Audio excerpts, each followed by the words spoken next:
Rice TV, सच सबसे आगे। दोस्तों, मैं बाज हफीज हूं। आपको जान के हैरानी होगी कि मध्य प्रदेश की बीजेपी सरकार जो है वो गाय के नाम पर अब टैक्स लगाने वाली है। मध्य प्रदेश के मुख्यमंत्री शिवराज सिंह चौहान साहब कह रहे हैं कि भाई सोच रहा हूं कि गाय के नाम पर कुछ छोटा मोटा टैक्स लगा दूं जिससे गौ सेवा चलती रहे मध्य प्रदेश में। मतलब आत्मनिर्भर भारत का सपना हर तरफ साकार करने की शायद कसम खा ली है पूरी बीजेपी ने कि गाय के नाम पर टैक्स लगा के लोगों से गाय के नाम पर पैसा लेके गौ सेवा की जाएगी। मध्य प्रदेश की सरकार के ऊपर कोई भार नहीं आना चाहिए। मतलब हमारी राजनीति की जो बातें हैं, बड़ी बड़ी बातें गौ सेवा की, गौ रक्षा की, ये सारी बातों का जो जिम्मेदारी होगी वो जनता के सर पे आए। और ये खबर मैं आपको पढ़ के सुना देता हूं जिससे कि आपको समझ में आए कि ये कोई ऐसी वैसी बात नहीं है बल्कि सच्ची बात है। एमपी में गाय के नाम पर टैक्स वसूलने पर विचार, सीएम शिवराज का सुझाव। गौ कैबिनेट की बैठक में रिसर्च सेंटर बनाने की घोषणा। अब आपको कुछ समझ में आ जाएगा कि ये पूरा मामला क्या है। मध्य प्रदेश में लोगों से अब गाय के नाम पर भी टैक्स वसूला जा सकता है। खुद सीएम शिवराज सिंह चौहान ने ये बात कही है। शिवराज सिंह ने कहा कि उनकी सरकार लोगों से गायों की देखभाल के लिए काफी कम मात्रा में टैक्स वसूलने पर विचार कर रही है। बता दें कि रविवार 22 नवंबर को भोपाल में गौ कैबिनेट की पहली बैठक भी हुई थी जिसमें गाय के लिए रिसर्च सेंटर बनाने की घोषणा भी हुई थी।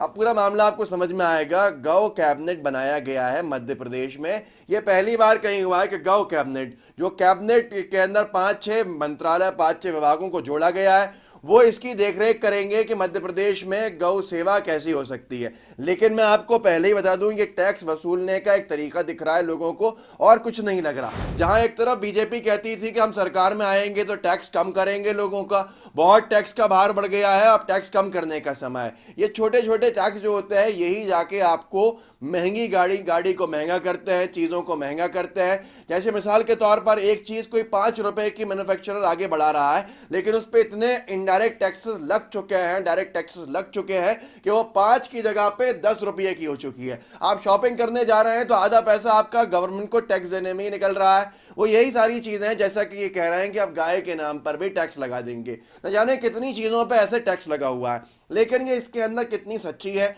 अगर सही में गौ सेवा की सोच होती तो बहुत अच्छी बात थी, लेकिन आप इसकी हकीकत भी जान लीजिए। जो गौ कैबिनेट में कहा है, उस गौ कैबिनेट की मीटिंग कहाँ होने वाली थी, पहली बैठक, ये एक अखबार ने लिखा है। गौ अभ्यारण्य में मरी पाई गई 10 गायें, यहीं होनी है शिवराज की गौ कैबिनेट की बैठक। एक गौ अभ्यारण्य है मध्य प्रदेश में, आगर मालवा जिला है वहां पर। उस जिले के अंदर पहला गौ अभ्यारण्य, मतलब जो लोग हिंदी कम जानते हो उनके लिए काउ सैंक्चुरी, एक सैंक्चुरी बनाई गई थी। गौ अभ्यारण्य शिवराज जी ने बनाई थी, बीजेपी की सरकार ने पिछली बार बनाई थी। इसमें हर रोज गायों की मृत्यु होती है, किसी को कोई फिक्र नहीं है। कड़ाके की सर्दी आती है जनवरी में, तब भी कई 100 गायें यहां पर मर जाती हैं, कोई चिंता नहीं है। पर गौ कैबिनेट बनाया गया कुछ लोगों को प्रभावित करने के लिए मध्य प्रदेश में। अभी बीजेपी सरकार में उसकी पहली मीटिंग होने वाली थी उसी गौ अभ्यारण्य में, एकदम 10 गायें मर गई। लोगों का कहना है कि इसी वजह से उस कैबिनेट की, वहां पर जो गौ कैबिनेट की बैठक होनी थी, रद्द कर दी गई और कहीं और की गई। अब आगे इस गौ अभ्यारण्य से जुड़ी कुछ खबरें सुन लीजिए आप, जो पिछले 2-3 साल में अखबारों के अंदर छपी। आपको समझ में आ जाएगा कि बीजेपी की सरकार के लिए गौ सेवा कितना राजनीति का विषय है और कितना सेवा का विषय है। जो लोग गाय के नाम पर टैक्स लगाने जा रहे हैं, जिस अभ्यारण्य में जाके ये बात कही जाने वाली थी, वहां गायों का क्या हाल है मध्य प्रदेश में। एक अखबार ने, एनबीटी ने लिखा था, गायों के लिए शमशान बना प्रदेश का पहला गौ अभ्यारण्य। रविवार को यहीं होगी गौ कैबिनेट की पहली बैठक। एमपी में आगर मालवा के सालरिया में बने पहले गौ अभ्यारण्य में ही गायें सुरक्षित नहीं है। यहाँ की बदहाली का ये आलम है कि रोजाना 20 से ज्यादा गायों की मौत होती है, लेकिन उनकी देखरेख और खाने पीने की व्यवस्था में तमाम खामियां हैं। यह हाल तब है जबकि हाल में ही गौ कैबिनेट के गठन का फैसला ऐलान करने वाली प्रदेश सरकार इसकी पहली बैठक 22 नवंबर को यहीं करने वाली है। ये उस वक्त करने वाली है, अब करने वाली थी, अब नहीं की, कहीं और करके वहां पर एक दौरा कर लिया। अब थोड़ी सी पुरानी खबरें देख लीजिए। 29 सितंबर 2017 की एनडीटीवी ने छापा था, देश में खुला पहला गो अभ्यारण्य, सऊदी अरब से आई अवधारणा। मध्य प्रदेश जब ये बन रहा था अभ्यारण्य 2017 में, 2018 के चुनाव से पहले शुरू कर दिया था, उस वक्त चुनावी फायदा लेने के लिए शायद।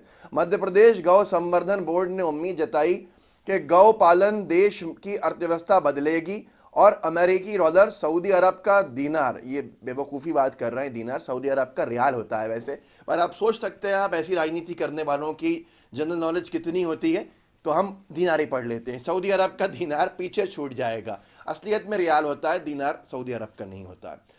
अब इन्होंने ये दावा किया था ये गौ अभ्यारण्य बनाने के ऊपर कि हमारी इतनी कमाई होगी कि यूएस डॉलर को भी पीछे छोड़ देंगे हम और सऊदी अरब की करेंसी को ही पीछे छोड़ देंगे। उस गौ अभ्यारण्य की आज ये हालत है 2 साल के बाद कि रोज़ाना, जैसा आपने एनबीटी में सुना, नवभारत टाइम्स में, कि रोज़ाना 10 से 20 गायें मर रही हैं। वहीं पर गौ अभ्यारण्य की गौ कैबिनेट की पहली बैठक होनी थी, वो गौ कैबिनेट की बैठक जिसमें ये फैसला लिया जाने वाला था कि भैया हम मध्य प्रदेश में गाय के नाम पर छोटा मोटा टैक्स लगाएंगे। उन्होंने इस पर तर्क भी दिया था शिवराज जी ने। इस गौ अभ्यारण्य के बारे में बताऊंगा मैं आपको कि इस गौ अभ्यारण्य में अभी कितनी बड़ी मात्रा के अंदर गायों की मृत्यु हुई है, जिस गौ अभ्यारण्य में को बड़े बड़े दावे करके बनाया गया था। शिवराज जी ने ये गाय के नाम पर टैक्स लगाने के लिए एक तर्क भी दिया। उन्होंने कहा है बीजेपी की सरकार ये सोच रही है कि छोटा मोटा टैक्स लगा दिया जाए गाय की सेवा के लिए, क्योंकि हमारी ये क्या था, पहले हमारे यहाँ पे चलता था, ट्रेडिशन था, हमारे इधर बरसों से, सदियों से लोग अपने खाने में से गाय के लिए और दूसरे जानवरों के लिए थोड़ा थोड़ा खाना बचा लेते थे। पर अब वो जो चलन जो है वो ख़त्म हो गया है, तो इसलिए हम आपके पैसों में से अब पैसा ले लेते हैं। तो आपको ये समझना होगा, शायद यही कहना चाहते होंगे वो। अब इस गौ अभ्यारण्य की बात कर लीजिए थोड़ी सी, जिसके बारे में कहा जा रहा था यूएस डॉलर और सऊदी अरब की करेंसी पीछे छूट जाएगी, इससे इतनी कमाई होगी। डेली हंट ने छापा 21 जनवरी 2020 को, कड़ाके की सर्दी में 500 गायों की मौत, मरने वाली गायों में 90% लावारिस, जागा प्रशासन। ये भी आगर मालवा का ही केस, जहां पर वो सबसे बड़ा गौ अभ्यारण्य है। अब ये एक न्यूज़ नेशन ने 2018 में ही खबर, 2017 में खबर छापी।